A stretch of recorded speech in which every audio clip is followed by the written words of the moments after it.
વડોદરાના ward number 13માં દબાણ શાખાનું mega drive, Khanderao market સહિતના વિસ્તારોમાં કાર્યવાહી.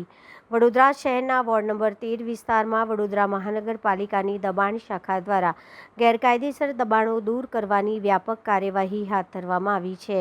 ખંડેરાવ માર્કેટ, 4 રસ્તા, દાંડિયા બજાર અને જયરત્ન વિસ્તાર સહિતના વિસ્તારોમાં દબાણ દૂર કરવા માટે તંત્ર સવારથી જ મેદાનમાં ઉતર્યું હતું. મળતી માહિતી મુજબ સવારે 6 વાગ્યાથી શરૂ થયેલી કામગીરી મોડી રાત સુધી સતત ચાલુ રાખવામાં આવી છે. દબાણ શાખાની ટીમ સાથે સંબંધિત વોર્ડના વહીવટી અધિકારીઓ પણ સ્થળ પર હાજર રહી કાર્યવાહીનું માર્ગદર્શન આપી રહ્યા છે. અભિયાન દરમિયાન અત્યાર સુધીમાં ગેરકાયદેસર દબાણ હેઠળનો અંદાજિત 1 ટ્રક ભરાય તેટલો સામાન તથા એક ટેમ્પો જપ્ત કરવામાં આવ્યો છે.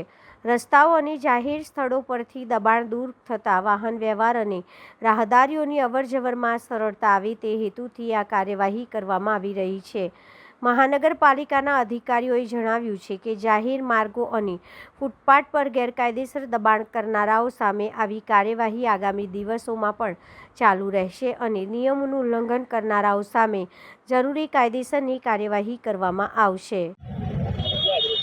ઉત્તર ઝોન વહીવટી વોર્ડ નંબર 13ના વિસ્તારમાં જે ખંડેરાવ માર્કેટ 4 રસ્તાથી જયરત્ન 4 રસ્તા, આ બાજુ દાંડિયા બજાર 4 રસ્તા તરફ સુધી અને કીર્તિસ્તંભ આ બાજુ લાલકોટ સુધીના ભાગમાં જે દબાણોની કામગીરી, દબાણ હટાવવા માટેની સવારે 6 વાગ્યાથી કામગીરી કરવામાં આવે છે સતત રોજેરોજ.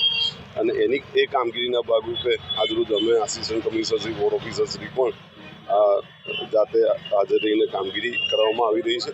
અને આ કામગીરીના ભાગરૂપે એક ટેમ્પો જમા કરવામાં આવ્યો છે, 1 ટ્રક જેટલો સામાન જમા કરવામાં આવ્યો છે. તદુપરાંત અમે ટ્રાફિક વિભાગને પણ અત્યારે એમના પીઆઈ શ્રી પણ આવ્યા છે અને અહીં કેવી રીતે હજુ વધુ સારી રીતે મેનેજ થઈ શકે, જે દબાણ કંટ્રોલમાં રહે, ફૂટપાથ સાઈડ ખાલી ફક્ત જે વેન્ડર બેસે છે એટલા પૂરતું નહીં કે પછી એ પણ હટાવી દેવામાં આવશે. એટલે અત્યારે હાલ અમે એમને સમજ આપીને એટલે સુધી મર્યાદિત રહે એ પ્રમાણેની કામગીરી કરવામાં આવી રહી છે. ને પીઆઈ શ્રી ટ્રાફિક પણ અત્યારે હાલ સાથે છે.